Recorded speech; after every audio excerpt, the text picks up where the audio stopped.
హైదరాబాద్లోని గచ్చిబౌలి స్టేడియంలో ప్రభుత్వం అంతర్జాతీయ యోగా డే వేడుకలను ఘనంగా నిర్వహించింది.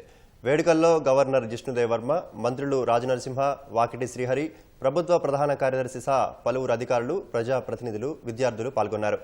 సుమారు 5,000 మంది ఒకేసారి యోగాసనాలు వేశారు.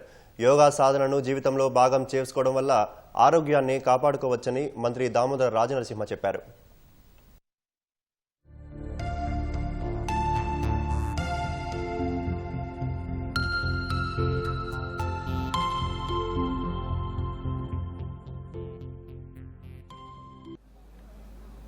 ఆరోగ్యకరంగా ఉండాలి, ఎలాంటి స్ట్రెస్ ఉండకూడదు,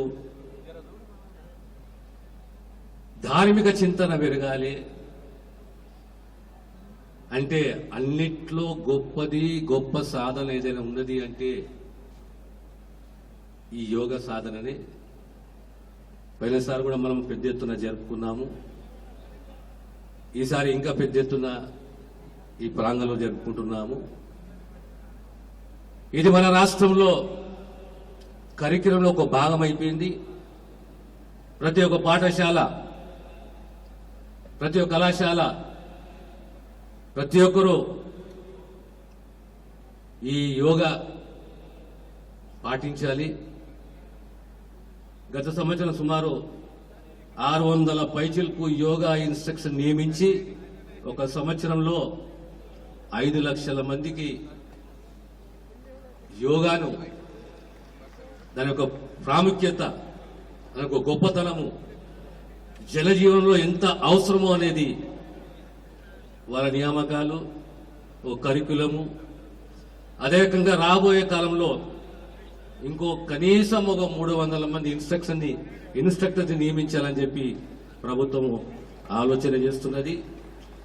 so yoga should be A part of our life.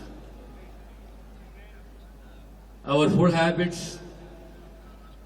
our lifestyle, our mental stress.